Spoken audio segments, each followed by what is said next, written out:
Il suffit que Addison Rae mette une mini-robe et là, Internet redécouvre que la mode est aussi une affaire de sexe.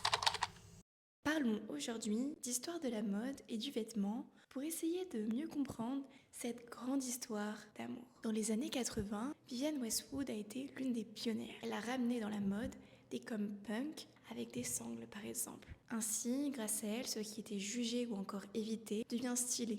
À la mode quoi. On passe aux années 90 maintenant. D'abord avec Tom Ford chez Gucci. Robe ouverte, chemise déboutonnée, campagne très subjective, bref, c'est l'ère du porno chic. Puis Jean-Paul Gaultier qui lui joue directement avec le corps, les corsets, les seins coniques, les vêtements qui donnent presque l'impression de voir un corps nu. Exemple parfait avec la célèbre Madonna et le code bras. On passe maintenant aux années 2000. Premier lit rotatif équipé de caméras créé au sein du manoir Playboy a inspiré une campagne de Dolce & Gabbana en 2003. Et aujourd'hui, la mode continue de jouer avec ses codes. J.W. Anderson sort un t-shirt blanc avec écrit en énorme.